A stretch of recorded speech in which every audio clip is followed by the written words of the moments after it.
Sierra Delta, con Francisco José Girado.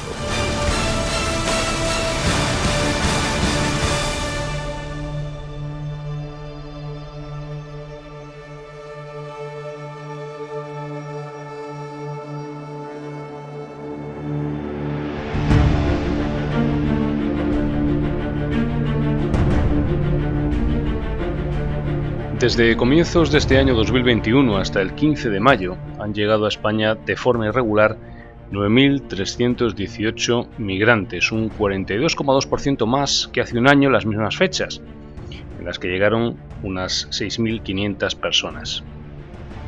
Son datos del Departamento de Seguridad Nacional, 9.318 personas. Estamos hablando de cifras muy similares a lo que se estima que ha accedido por la valla entre Marruecos y Ceuta en apenas 48-72 horas esta semana. En 2-3 días, lo que según cifras oficiales entró de manera irregular en los primeros 5 meses del año. Muy pronto se pudo comprobar que lo que estaba sucediendo esta semana en la frontera con Marruecos, especialmente en Ceuta, no era una crisis migratoria más, sino un movimiento orquestado desde Rabat, es de suponer, por el tratamiento en un hospital de Logroño del líder del Frente Polisario, Brahim Ghali, penúltimo desencuentro hasta ahora entre ambos países. 10.000 personas en cifras redondas cruzando la frontera, en un alto porcentaje menores. Eso ha dejado seguramente la parte más positiva, si es que la tiene, ves a bebés de 2 meses en el agua. Marruecos, un Marruecos que ha realizado de manera reciente grandes esfuerzos y lo sigue haciendo en armamento y equipamientos ofensivos y defensivos, no disimulaba, y su embajadora en España, Karima Benyaik, aseguraba el martes que en las relaciones entre países hay actos que tienen consecuencias y, decía, se tienen que asumir, en velada referencia a la decisión de España de prestar atención médica a Ghali. Por su parte, la ministra de Asuntos Exteriores, Unión Europea y Cooperación, Arantxa González Laya, mostraba a la embajadora Benyaik el disgusto y rechazo, son expresiones literales del gobierno, y también le ha expresado su deseo de mirar al futuro y evitar que actos como estos puedan volver a repetirse. Eso es también una cita literal. Marruecos cuenta con el apoyo tácito pero útil y de eficacia tangiblemente visible de Estados Unidos y de Francia.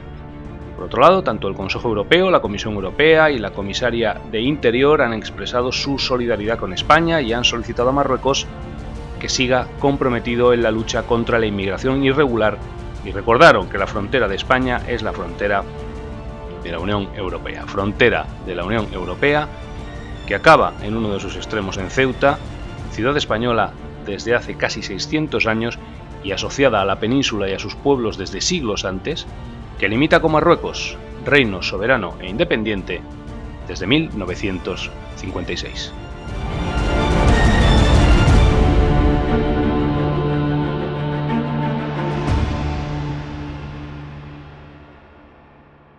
Sonia Moreno, periodista, compañera, corresponsal de la SER y colaboradora del diario.es y elespañol.com. ¿Qué tal estás, compañera amiga? Bienvenida a Sierra Delta otra vez. Hola, gracias. Muchas gracias por invitarme y contar siempre conmigo. Muy bien me encuentro. Es un auténtico placer. Supongo que cansada, porque has tenido que currar durante las últimas horas lo que no estás... Creo que se nota un poco, sí. Llevamos muy pocas horas desde la madrugada de lunes a esta de jueves. Muy pocas horas dormidas, sí. Bueno, oye, Sonia, esto no es una crisis migratoria. No, evidentemente esto es una crisis política, ¿no? Es producto, bueno, pues de una consecuencia, ¿no? Lo que estamos viendo de la crisis diplomática que se fragua desde la llegada de Pedro Sánchez a la Moncloa, primero cuando anunció que retiraría las concertinas sin consultar ni informar a Rabat, cuando es una frontera que Marruecos no reconoce y además una frontera que afecta a 2 países. Posteriormente, el pacto de coalición con Unidas Podemos, un partido que Marruecos detesta por su postura de solicitar el referéndum de autodeterminación del Sáhara Occidental. También la acogida de una ministra de la República Árabe Saharaui Democrática en dependencias gubernamentales para temas de cooperación, que fue filtrada a Marruecos y trajo cola. Los comentarios en las redes sociales, la actitud de Vox en el gobierno ceutí hasta finales del 2020 y un largo etcétera, ¿no? Y ahora pues se agudiza a partir del reconocimiento de la soberanía marroquí del Sáhara Occidental por parte de Donald Trump, todavía como presidente el 10 de diciembre. A partir de ahí, pues ellos esperaban, Marruecos, las autoridades esperaban un reconocimiento por parte de Europa, por parte de España, por parte de Alemania, que la consideran como la líder, ¿no?, de la Unión Europea, y se encontraron con que no hay ese reconocimiento, con que España considera que son decisiones no unilaterales y que hay que estar con el derecho internacional y con la ONU, y entonces a partir de ahí pues se agrava y es un poco ya más evidente, ¿no? Suspenden la reunión de alto nivel Dos que es veces. muy importante. Sí, 2 veces. Bueno, es que realmente no hubo fecha en febrero. Es decir, la fecha estaba para el 17 de diciembre y después se dijo en España que era para febrero, pero a mí lo que me dicen desde Marruecos es que nunca se habló de ninguna fecha y que incluso cuando en enero hablaron los ministros de Exteriores en una videoconferencia se insistió desde Madrid con la fecha de febrero, pero ellos dicen que sí, que dijeron vale, pero que en ningún momento pusieron el mes, pusieron el día o pusieron una fecha concreta, ¿no? O sea, que es decir, que les empezaron a dejar continuar, pero no concretaron.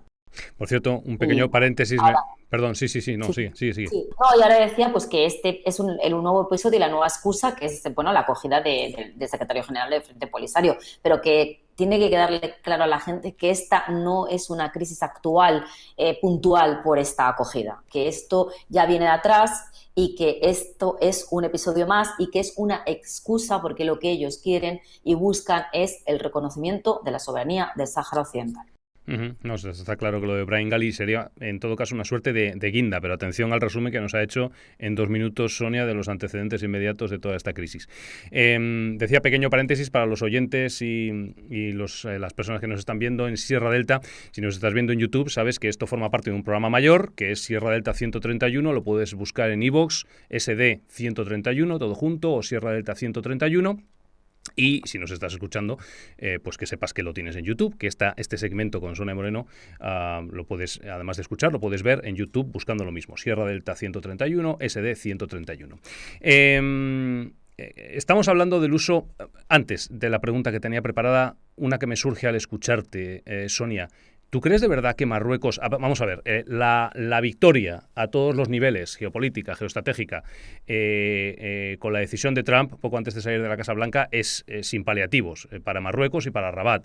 Pero ¿tú crees a pesar de eso, y además parece que se mantiene con la nueva administración Biden, pero tú crees a pesar de eso que Marruecos daba por descontada, por lo tanto, el apoyo de España y que España también ignorase, como ignoró Trump, a las Naciones Unidas y que se desligase completamente de, no olvidemos, es potencia administradora del Sáhara Occidental? ¿Tú pensabas que de verdad Rabat lo daba por hecho el asunto de España?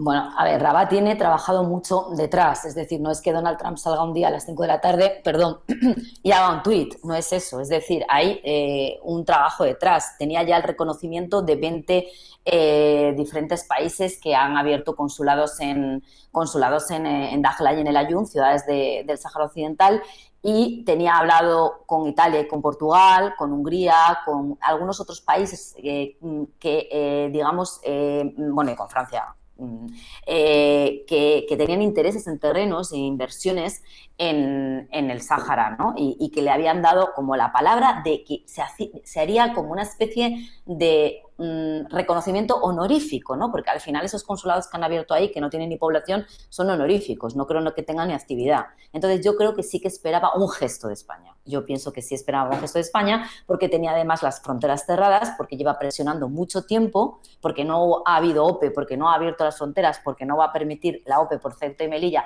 pero sí la quería organizar con barcos a la costa andaluza y España no habilitó esos barcos y tuvo que hacer la OPE con Italia y con Francia, y por lo tanto ya había unas negociaciones sobre la mesa. Entonces sí que yo creo que esperaba un gesto, o al menos no el posicionamiento claro en contra de Donald Trump y ya haciendo un llamamiento a Biden a que reflexionara sobre esta decisión, ¿no? Sobre esta decisión. Yo creo que sí.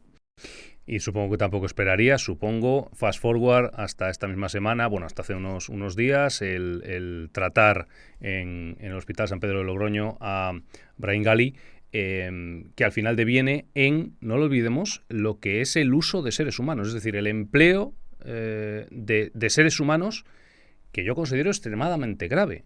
Ahora hablamos también de las repercusiones internacionales medidas y, bueno, limitadas en número que ha habido, Pero al final lo que ha hecho Marruecos, y nadie tiene duda de eso, es emplear a seres humanos para lanzarlos contra la valla en el mar, daba igual que fuesen niños, que fuesen bebés. Y yo no sé si esto desde la esfera internacional se ha leído correctamente. Bueno, yo creo que es una evidencia, ¿no? Que es extremadamente grave porque es una evidencia que está organizado con intención. No es posible que entren 8.000 personas al mismo tiempo en 24 horas. De hecho, no hay antecedentes. Y hemos visto imágenes muy claras de los propios gendarmes abriendo la puerta o de autobuses llegando a la zona. Yo pude hablar con una persona de las que estuvo hablando con población vulnerable para hacer lo mismo en Melilla, pero no lo consiguieron porque las personas del RIF no suelen querer colaborar con la policía ni con autoridades relacionadas con la policía, y por lo tanto es algo que ha quedado en evidencia y que en estos días se va a ver más cosas que está organizado. Entonces, claro, utilizar a estas personas que conoces, que tienen una vulnerabilidad con el cierre de la frontera, porque bien trabajaban allí y se han quedado sin trabajo, porque son gente joven que no tiene muchas esperanzas y tiene puesto el dorado como, ¿no? en Europa como la imagen del futuro dorado,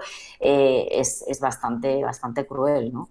Y sobre todo tenemos que tener en cuenta que esto es una apertura de la migración, pero que tenemos muchos acuerdos bilaterales de crimen transfronterizo que no solo afectan a la migración irregular, que afectan también al terrorismo y al narcotráfico. Sí, sí, está claro. Tú has escrito y te hemos leído esta semana hablando de que nadie tiene duda de que está Marruecos detrás, además de, por supuesto, las declaraciones que hemos comentado antes de la embajadora, que por cierto con la embajadora me llama mucho la atención. Se supone que la llama a consultas desde Rabat por la visita de Pedro Sánchez a Ceuta. O sea, es decir, según Marruecos, el presidente Sánchez no puede visitar un territorio nacional español, porque entonces se enfadan y llama a consultas a su embajadora.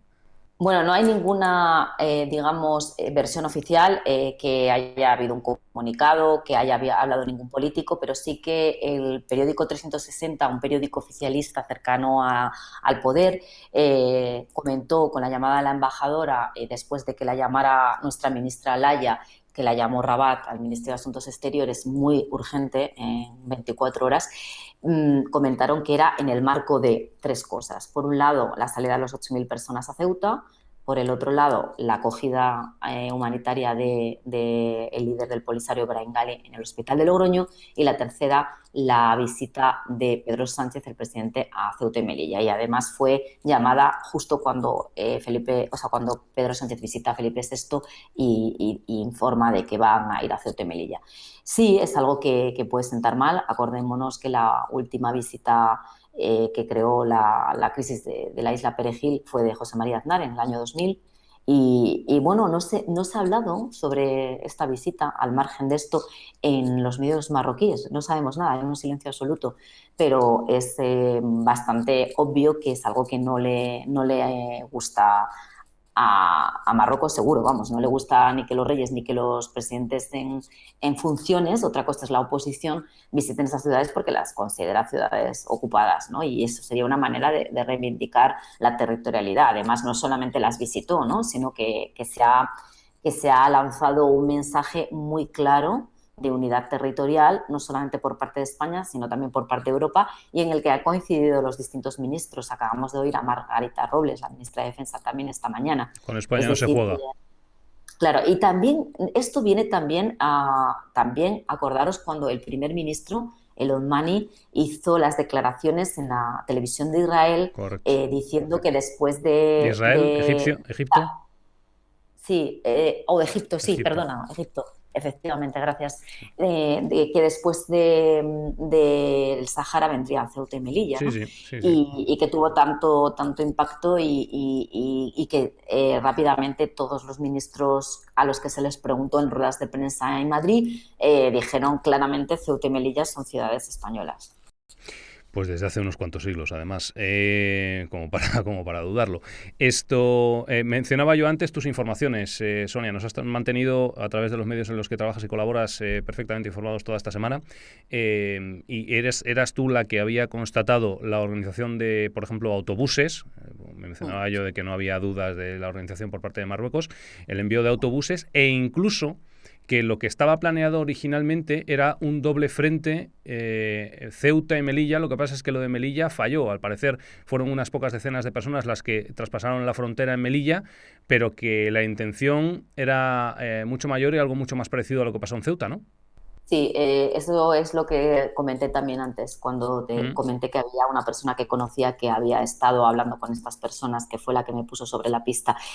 Sí, es decir, ellos controlan, hay una especie, bueno, Mukadab, que es como el chivato que está en los barrios, que es el que informa de todas las cosas que tienen relación con, bueno, cualquier cosa que pueda afectar a la seguridad, y estas personas tienen conocimiento de la vulnerabilidad, de todo, de la vida personal de todo el mundo, y estas personas son las que han ido cuando ha finalizado el Ramadán, explicando a la gente que tienen que contar, ¿no? No a todo el mundo, sino grupos. Ellos tienen sus propios grupos, sus propios confidentes, bueno, dispersando esa información de que iba a haber una relajación por parte también de los migrantes subsaharianos, donde siempre también hay infiltrados propios subsaharianos que trabajan con la policía, porque de hecho está constatado por la propia Elena Maleno de Caminando Fronteras de la ONG, que el día antes ya los migrantes subsaharianos que están en contacto con ella le estaban diciendo que van a abrir, que van a abrir, que están diciendo que van a abrir. Es decir, que ya se sabía, que ya había unas horas antes, incluso un día antes, ya se conocía la relajación o la inacción de las fuerzas auxiliares y de la Gendarmería Real, que son las que están en las costas. Y créeme que eso se ve porque hay una garita y otra y otra y otra, y vamos, estaban pasando los chicos cuando ya se empezaron a dar cuenta, empezaron a llegar de otros sitios, y yo he visto filas de personas y la policía no hacer absolutamente nada. Después, cuando la policía empezó a actuar, estos jóvenes han tenido que empezar a esconderse en los montes cuando aparecía. Es decir, hay un antes y un después. Entonces, no es una cuestión de una inacción de un policía o de un gendarme o de 20 al que se paga y está comprado para que deje pasar a dos cayucos. Estamos hablando de 8.000 personas. Es una decisión en política. Nada de tiempo, ¿no? Es una decisión política, está claro. Hablabas antes de los medios de comunicación. También ha habido un antes y un después muy claro, al parecer, en los medios de comunicación de Marruecos, que guardaron un silencio, pues tiene pinta de que evidentemente dirigido durante la crisis, pero que luego ya han empezado a intentar establecer la narrativa no solo sobre este episodio en concreto, sino en general sobre el enfrentamiento con España, ¿no?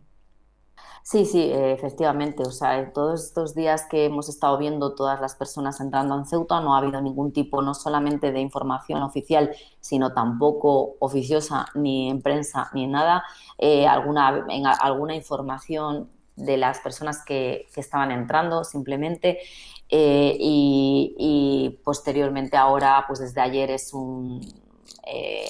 sin parar de información en contra de España, de Alemania y de Europa. O sea, ahora acaban de hacer también mención a las declaraciones de Robles, y bueno, hoy hay Consejo de Ministros a ver qué dicen, si hablan de este tema, si se les pregunta y contestan, y el primer ministro. Y bueno, y también ayer en la MAP, que es como nuestra F, ¿no?, la agencia de noticias oficial, pues había como 15 artículos de politólogos y personas que nadie conoce, que están dentro del lobby, ¿no?, de pro-marroquí, que trabajan para escribir determinadas cosas, pues diciendo lo mal que se ha hecho o lo que nos viene encima. Y una ofensa bastante importante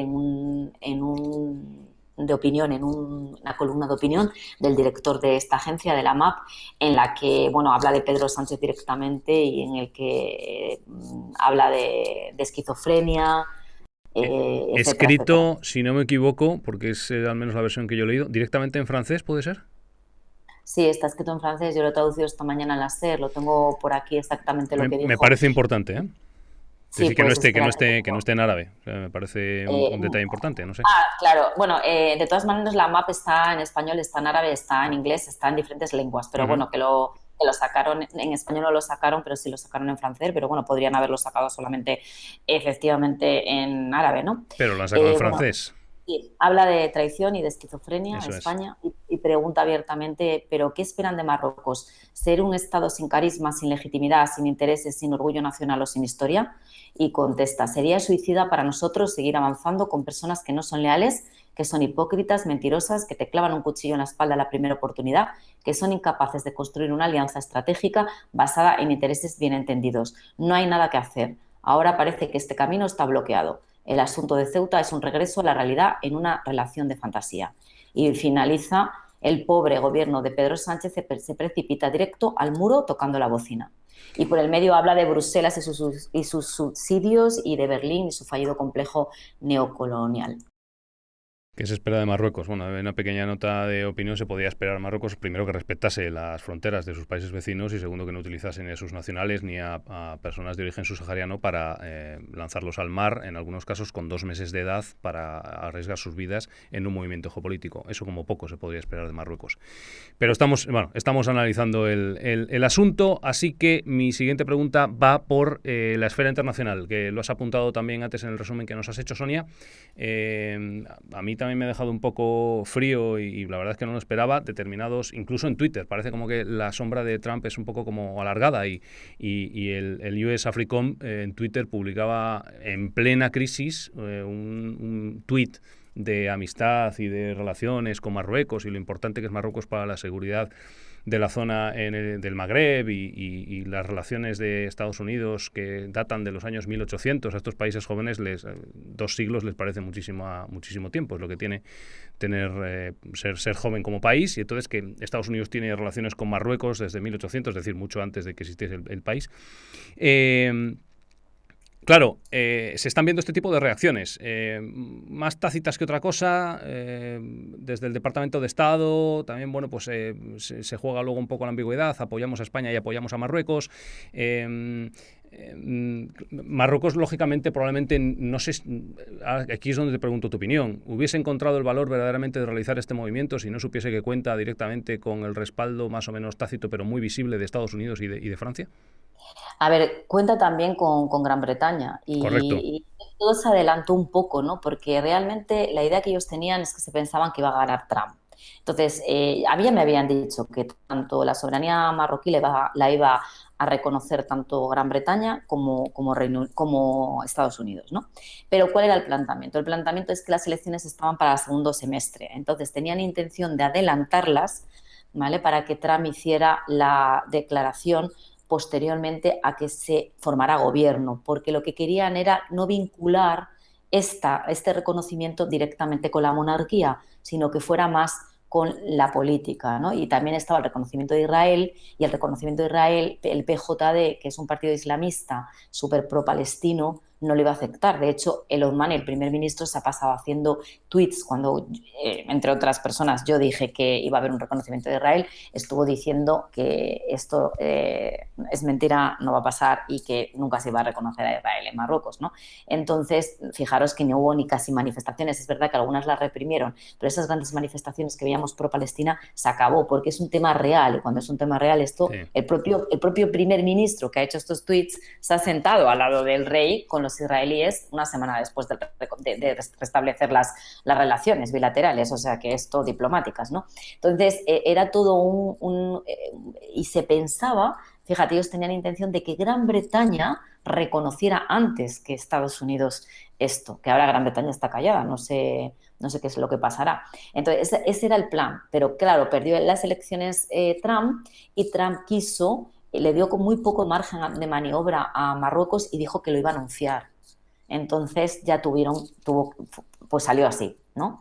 Pero ese no era el plan originario que ellos tenían, que a mí, bueno, me lo contaron ya durante el confinamiento. Desde luego fue de todo menos sutil. También es verdad que en el tono general de las decisiones de Trump llama la atención, pero un poco menos. Bueno, llamó muchísimo la atención. Es decir, fue un bombazo auténtico que se sumó, por otro lado, a la afiliación que estaba habiendo en toda la esfera árabe, lo sabemos, del reconocimiento y del restablecimiento de relaciones con Israel. Y aquí entronca por enlazar con el presente, con una cosa que yo he venido manteniendo desde estos micrófonos desde hace muchísimo tiempo, muchos meses, bueno, especialmente, lógicamente, desde la derrota de Trump, y es que en muchas ocasiones, y especialmente en decisiones de calado internacional, el carácter de Trump a su sucesor, fuese quien fuese, bueno, tenía que ser, si era sucesor tenía que ser demócrata, pero bueno, le iba a venir muy bien determinadas decisiones que Trump había tomado con golpes en la mesa a su modo, pero que sin tantos golpes en la mesa su sucesor